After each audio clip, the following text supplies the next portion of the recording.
그러니까 지금 자율주행 갔다가 광화문을 아침에 러시아에 풀어놓으면은 다 죽어요, 다 죽어. 제가 전기차 협회장인데 전기차를 안 몰아서 문제지만. 왜 안 보세요? 예?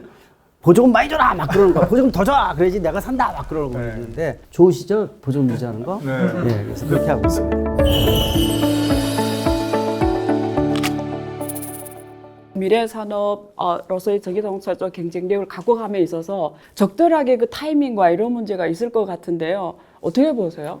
한 걸음 앞서가면 촛불됩니다. 자기 몸 태워서 걸음만 되는 거죠. 그러니까 제일 중요한 것은 반 걸음 앞서가야 돼요. 뭐냐면은 남들보다 약간 앞서가면서 비즈니스 모델을 통해서 이 수익을 극대화시켜야 되고 주식회사의 목적은 돈을 벌어야 돼요.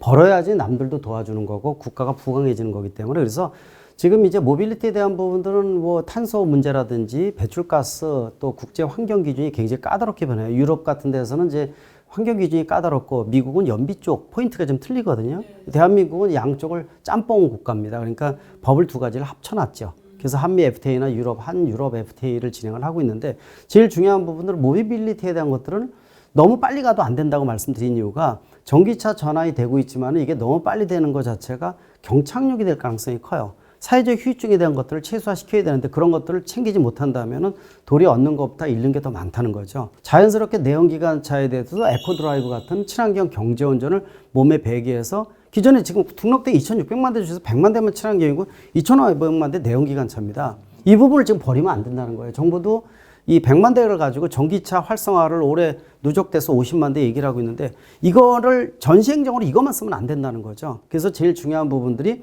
기존에 2,500만 대 소비자가 갖고 있는 부분들을 자연스럽게 친환경으로 가는 부분들을 유도를 해줘야 되고 그러면서 자연스럽게 전기차, 그 다음 달에는 수소전기차 여기에 자율주행 기술 들어가고 라이드 쉐어링, 카쉐어링 또 아까 말씀하신 마스, 모빌리티 에서 서비스라고 생애 주기형 자동차 관리 시스템인데 아마 그런 것들을 통해서 다양한 융합 모델 그래서 미래에 대한 불확실성은 굉장히 커집니다. 이게 답이다라고 하는 게 아니라 강점끼리 가진 기업끼리 컨소시엄을 통해서 방향을 설정해서 가는 거예요. 현대차도 옛날에 그 슈퍼갑의 위치가 흔들거리거든요. 기존엔 누가 주도권을 질 것인지에 대한 고민이 많아요. 라이다 센서 같은 이 핵심적인 원천 기술을 갖고 있는 센서 또 요새 부각되는 차량용 반도체 그러나 인공지능 등 소프트웨어 회사가 주도권을 질 수도 있습니다. 또 기존의 자동차 제작사도 기득권을 놓치지 않으려고 노력을 하고 있거든요. 저는 이번 정권 지금 신정권이 들어오지만은 수소전기차에 대한 것들은 궁극에 차긴 하더라도 너무 오버하면 안 돼요. 그래서 한마디로 미국과 유럽이 수소차를 못 만드는 게 아니라 안 만든다 이런 얘기를 해요. 안 만든다는 얘기는 아직 이 비즈니스 모델에서는 시간이 해결해야 될 과제가 너무 많다. 수소의 생산, 이동, 저장 해결되는 게 굉장히 문제가 많아요. 지금은 전기차 시대예요. 전기차가 너무 빨리 왔어요. 물론 제가 전기차 협회장인데 전기차를 안 몰아서 문제지만. 예. 왜 안 보세요? 예? 보조금 많이 줘라 막 그러는 거야. 보조금 더 줘. 그래야지 내가 산다 막 그러는 거 있는데 그 보조금 유지를 좀 많이 시키려고 노력을 합니다. 좋으시죠? 보조금 유지하는 거? 네. 예, 그래서 그렇게 하고 있습니다. 듣다 보니까 자율주행과 관련해가지고 사실 많은 사람들이 관심이 네네. 많잖아요 요즘. 근데 라이더와 아까 교수님께서 말씀하신 것처럼 라이더랑 뭐 카메라 센서가 되게 핵심이라고 하는데 그거에 대한 뭐 특히 장단점이라고 하는 게 있나요? 아니면 뭐 대체할 수 있는 기술이라든지 뭐 그런 게 있는지. 고민이 되는 거죠. 그러니까 네. 라이다 센서 하게 되면은 자율주행차에 들어가는 센서 중에서 가장 고가 이 센서입니다. 근데 이제 한 10년 전만 하더라도 이 배보다 배꼽이 더 컸어요. 라이다 센서 한 세트 자체가 2~3천만 원이 넘었습니다. 그러다 보니까 그 당시에만 하더라도 테슬라 앨런 머스크가 이 자율주행 전기차를 만들 때 너무 라이다 센서 쓰고는 싶었는데 너무 비싼 거예요. 이거 써서는 도저히 이 경제적 모델이 안 되는 거예요. 그래서 쓴 게 이제 카메라만 쓴 거예요. 그래서 지금 이제 테슬라 차량이 카메라만 7대를 가지고 알고리즘 가서 지금 테슬라의 오토 파일럿, 우리가 셀프 드라이빙이라는 게 카메라만 가지고 하고 있거든요. 가격이 어떻게 돼요? 카메라? 근데 라이다 센서가 많이 카메라는? 떨어졌어요. 지금은 100만 원짜리도 기능성으로 많이 그래요? 나와요. 근데 이제 특징을 보면 라이다 센서 자체가 이 기후가 좀 악화된 데서는 별로 측정이 정확도가 떨어지지만은 라이다 센서가 형태라든지 모양이나 거리 이런 것들을 측정하는 건 이겁니다. 여기다 라이다 센서, 레이더 센서 쓰고 또 초음파 센서도 필요에 따라 쓰고 여기다 카메라를 조합해 쓰기도 하는데 테슬라 같은 데는 아예 카메라를 가지고 진행하다 보니까 라이더 센서 가격이 저렴하더라도 새로운 시스템을 넣어서 지금까지 빅데이터하고 시스템화된 것들이 흐트러질 수밖에 없어요. 그런 고민이 생기는 거니까 카메라로 가는 것도 있고 또 어떤 스타트업들은 라이더 센서와 카메라를 조합시키는 경우도 있고 또 라이다 센서 3D 알고리즘 쪽만 하는 데가 있고 그러니까 아직까지는 완전히 답은 안 나와 있고요. 그러니까 저도 자율주행 정보 포럼이라는 거 위원장을 많이 맡아서 해주고 있는데 지금 보수적으로 봐요. 그러니까 지금 자율주행 갔다가 광화문을 아침에 러시아에 풀어놓으면은 다 죽어요, 다 죽어. 못 풀어놓죠. 그러니까 사람이 없는데 사람도 거의 안 지나가고 이런 데서 뭐 500만 킬로, 1000만 킬로 주행했다. 그게 무슨 의미가 있어요? 그러다 보니까 아직 완성도가 떨어지는 자율주행 기술을 어디다 쓰느냐? 풀파킹 시스템이라든지 20-30km 속도가 느린 지역에 마이크로버스를 돌린다든지 관광 지역이나 아파트 대규모 단지 같은 아주 좋지 않습니까? 또 이 고령자들 사고 방지하기 위해서 능동식 안전장치라고 자율주행 시스템을 쓰게 되면은 사고 이전에 미연에 제동을 한다든지 핸들을 꺾는다든지 이런 것들 있죠. 이게 차별화된 응용이 좀 있으면 이제 발레 파킹 필요 없거든요. 여기 여의도 도착해서 현관에서 휴대폰 딱 누르면은 알아서 딱 저속으로 들어가고. 자율 파킹 뭐 그런 거. 그렇죠. 풀 파킹 시스템이거든요. 나올 때 누르면은 현관에서 인사하면 딱 나와서 대기하고. 이제 그런 부분들 물류의 혁신이거든요. 그러니까 뭐 이런 군집 운행이라든지 이런 것들도 그렇고 굉장히 많습니다. 그래서 이 자율주행이 이 미래 비즈니스 모델 중에서 굉장히 중요한 역할을 합니다. 팀앱이 혹시 서울시를 신호등 도시로 만들기 위해서 노력할 생각이 있는지. 신호등에 대한 부분들은 지금 보면은 서울의 일부 지역에 저희들이 신호등에 대한 서비스도 같이 제공하고 있습니다. T맵을 켜면은 거기에 딱 했을 때 파란불이 나거나 빨간색에 대한 부분들이 있어서 실제로 가야 될지 말아야 될지에 대한 부분들을 교통 신호등을 보지 않고도 거기 T맵에 대해서 돼 있는 서비스를 보고서 실제적으로 진행할 수 있는 부분이 있는 겁니다. 이게 얼마나 이제 서울시의 어떤 교통 체증에 대한 부분이 도움이 될지는 모르겠지만 서울의 교통청이랑 경찰청이랑 그런 관련된 부분에 대해서 저희들이 서비스를 지금 현재 제공하고 있다고 보시면 될 것 같습니다. 지금 안 교수님이 말씀하신 뭐 신호등 없으면 좋겠다 이런 거 아주 충분히 공감을 가요. 근데 이제 대한민국이 빨리빨리 문화가 좀 있거든요. 네. 거기다가 이제 고령자층이 많기 때문에 이 신호등이 길어졌어요. 그래서 차보다도 차 우선, 보행자 우선이 서울시도 마찬가지 정책이에요. 그래서 서울시 정책 중에서도 보행자 위주, 세계적인 명품 도시는 보행자 위주입니다. 도로를 줄여요. 근데 이제 고민되는 게 5030 정책 아실 거예요. 간선도로 50km, 이면도로 30km. 저도 이제 경찰청 자문해주면서 부산시 우리나라 최초 도입하고 그런 것들을 제가 자문해주면서 먼저 도입시킨 건데, 근데 효율화 시키잖아요. 너무 느리다, 좀 빨리 해야 되는 지역. 또 30km 골목에서 너무 빠르다, 더 늦게 할 수가 있어요.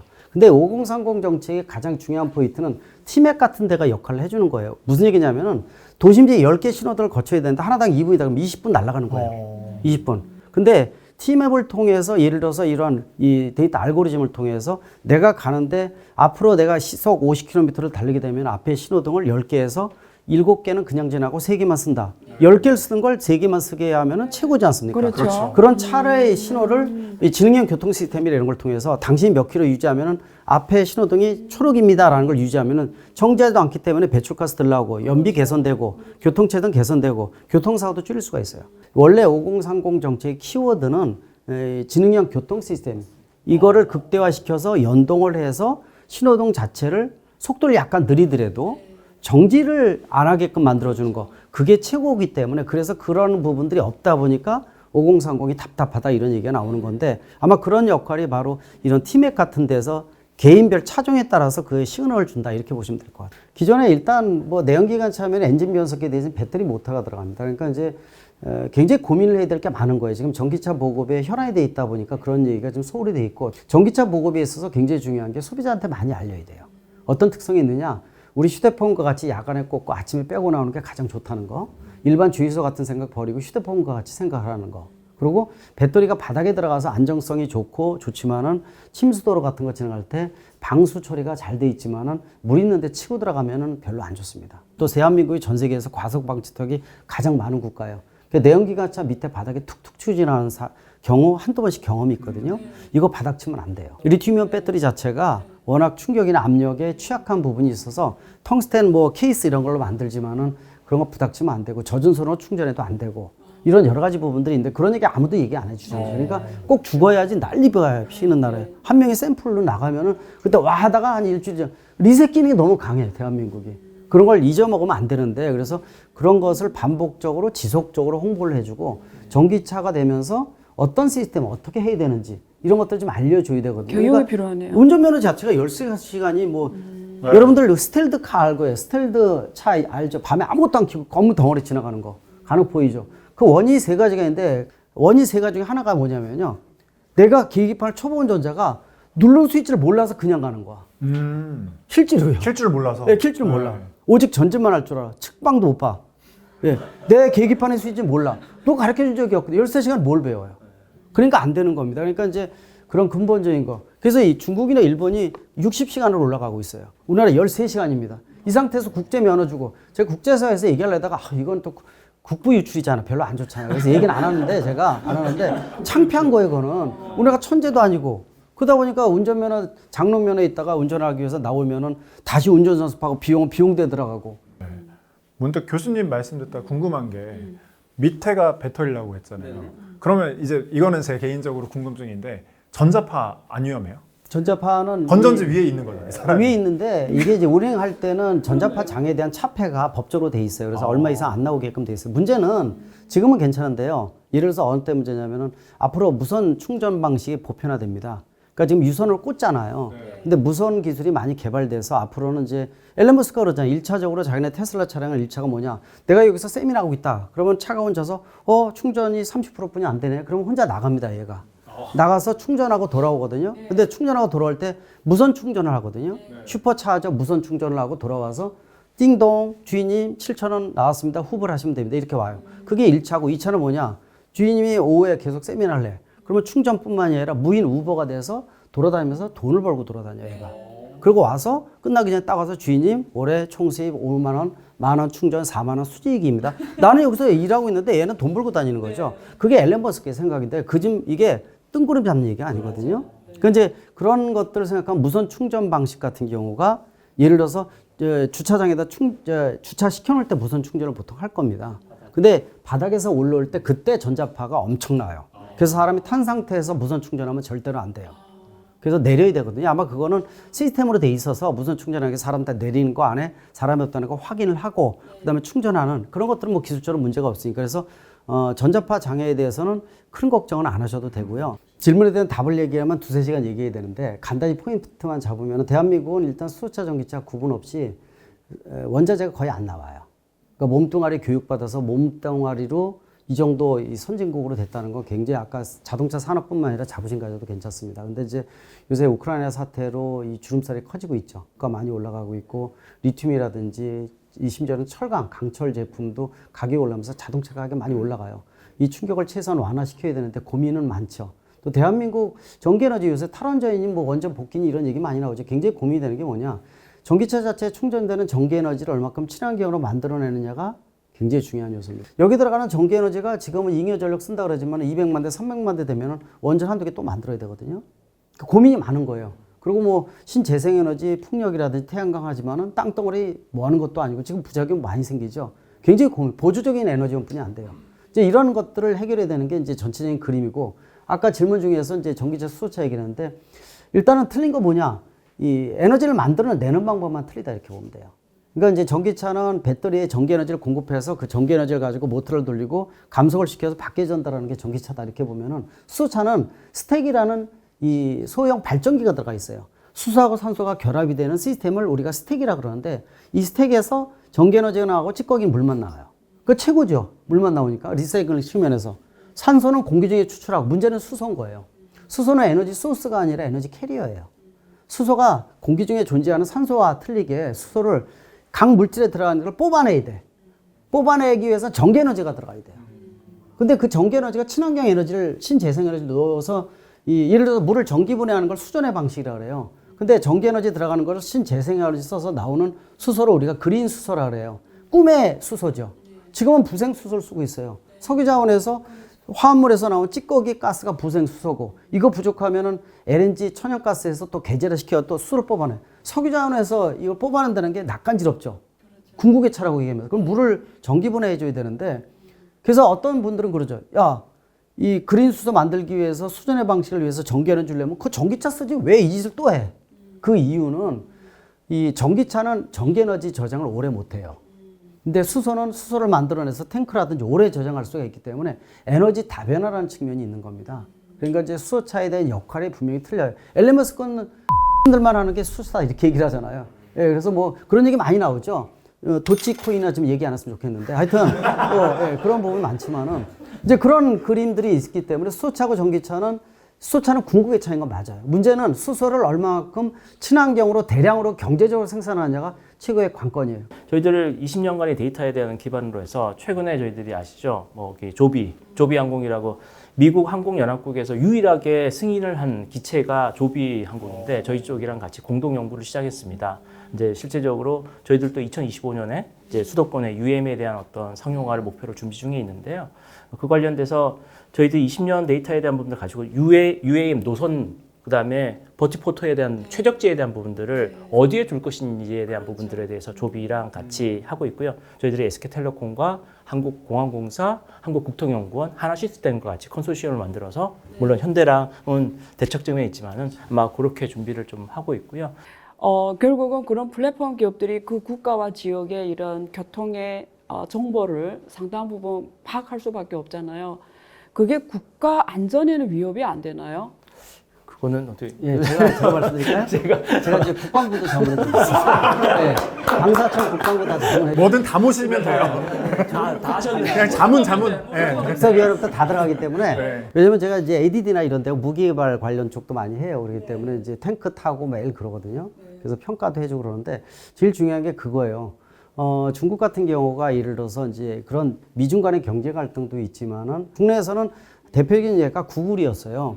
우리나라 구글, 전 세계에서 구글 맵을 다 쓰거든요. 네. 여러분들 외국에 나가면 렌트하게 되면 다 구글 맵 씁니다. 거의 다. 근데 우리나라는 구글이 돼 있죠. 예, 정보를 안 줍니다. 구글을. 왜? 티맵 쓰지, 저는. 티맵 쓰지. 그렇죠. 오늘 제가 홍보대사가 된 것 같은데. 예. 그래서 하여튼 구글 가면은요, 구글대로 가면 나중에 가면 맨 땅에 아무것도 없는데 여기가 어디? 근데 목적지에 다다른 거예요. 바다로 왜? 들어가게 하죠. 그렇죠. 바다로 들어가고 산도 뚫고 아파트 뚫고 가 막 그러는 이런 것들 많은데 그게 뭐냐면은 우리나라 대한민국이 미국에다 그런 거예요. 구글, 니네는 우리만 안 주는데 그 줄 받으려면은 서버를 국내에다 구축을 해. 우리나라 서버를 국내에다 구축해. 미국에다 못 줘.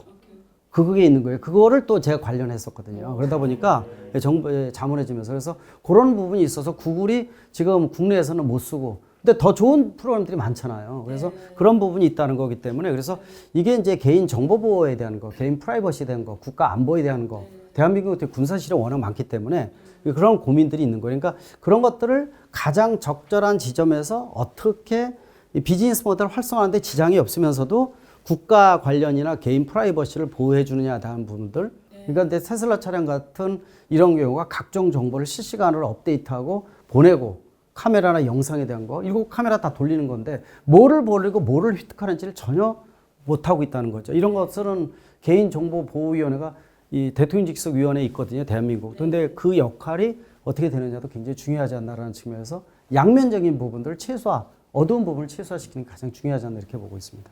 다음 시간에는 글로벌 경쟁을 가진 기업에 대한 분석과 투자에 대한 인사이트를 가지는 시간을 갖도록 하겠습니다. 모두 수고 많으셨습니다. 고맙습니다.